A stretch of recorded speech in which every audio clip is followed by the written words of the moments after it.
It's an honor being here. I'm from the Sunshine State, and I think I brought some warmth with me, which is great.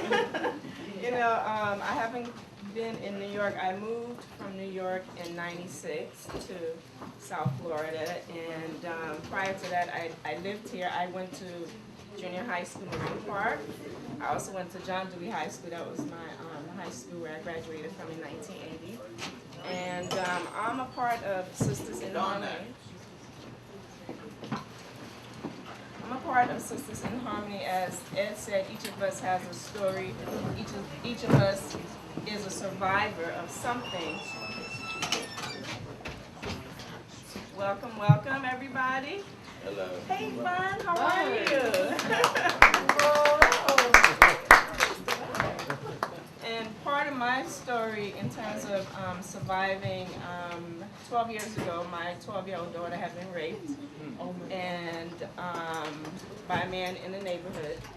And he was 23 years old, and it not only affected my daughter, but it affected the family as well, of course, and the community as well. Now, the community was not very kind when it happened, in that when they found out about it, the kids in the neighborhood, used to make fun of my daughter. And when she went to school, her first attempt at suicide took place at school. And then there were 4 other attempts after that, and each time we had to Baker Act her because she was a danger to herself. And the frustration I had as a mother was trying to find help for my daughter, psychological, some type of counseling. We went to counseling. At the time, my husband, he was going through his own midlife crisis, so he had withdrawn from the family. That eventually ended up in divorce. My oldest son, my only son, he went on to the military. And so who was left was myself and my oldest daughter, because my youngest daughter then ran away. And she was gone and lost in the system for 3 years. And missing children, the Center for Missing Children and Exploited Children, her pictures were up and down the eastern seaboard. And like I said, it took 3 years to find her. And whenever I got a sighting, I was there looking for my child, because I refused to believe that she was dead. Because there were times when I would hear her, and I would hear her crying, and my prayer was, Lord, wherever she is, protect her. And that's why I keep an open door in my house, and even now that my kids are in their 20s, they love hanging out at my house, because I believe in keeping an open door. And there are foster kids who are in the system who don't have mothers or fathers to guide them, and God just sends them to me, to be able to minister to them. And I let them know, like I told my daughter, I said, I've invested in you, and I'm not going to give up. I would never give up. We would never give up.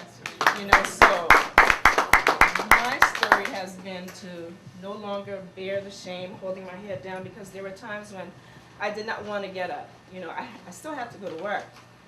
And to get up every single morning and go, and first for a while they didn't know on the job what had happened, because you're carrying the shame.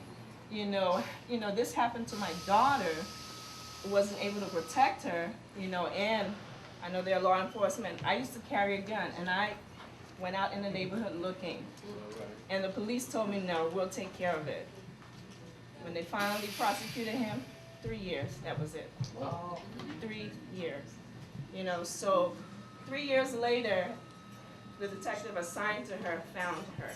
And how he found her, she was visiting the detention center, and he said, hey, wait a minute, I got your picture. And she came back home. The same child that I bore was not the child who came back, because she had been in the underbelly. She's experienced drugs. She's been stabbed. She became a fighter. This is the same child who was 2 pounds and 2 ounces when she was born. And so I knew that her life had a purpose. And I told her, from the womb, God called you, whatever you choose to call him, there's a purpose for every single one of us. Some of us lose our way because we don't have people to guide us. They don't know any better. So we don't. But I told her, I said, I said, you have a purpose, you have a voice. And I told her, I said, I can't speak for you, I can speak as a mother. You know, I can tell my story as a mother who believed in her and believed in all the young people. And the one thing I found is that when, like Grandmaster said, is, you know, first you honor the Creator in all of us, and you let people know that you love them and you believe in transparency, because that's what I believe in is transparency. I'm sorry, I get passionate about this, and Brother Umoja knows that. It's all right. You know, I love talking about this. I love going to schools and motivating young people and letting them know, tell me just one word about yourself. It doesn't have to be 1,000 words, just one word, a positive word about you, and then build on it.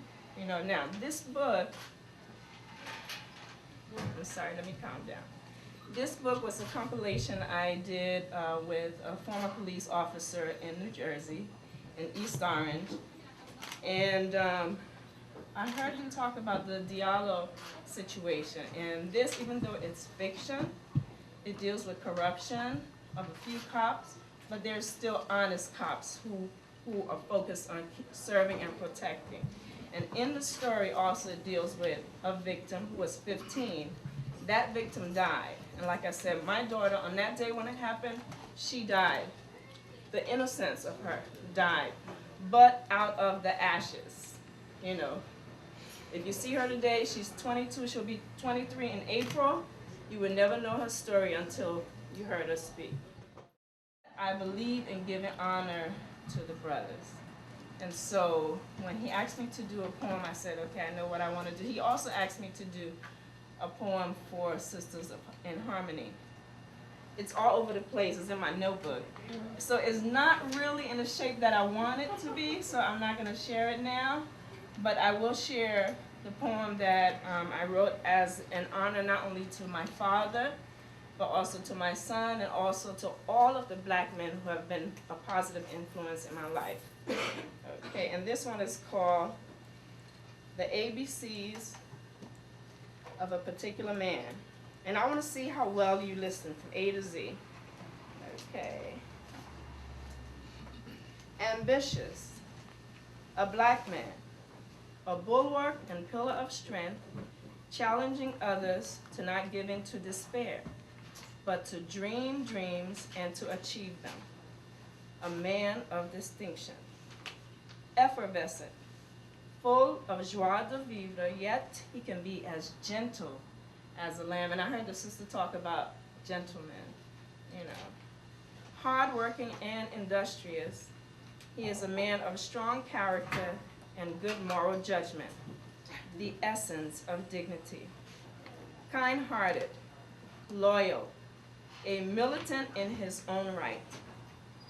Noble and outstanding, he is a proud descendant of queens and kings, a reflection of the Creator, and a reminder to the world that in spite of the stigma of slavery and the struggles because of segregation, these are not what validate him, that he is in fact unique, a man of valor.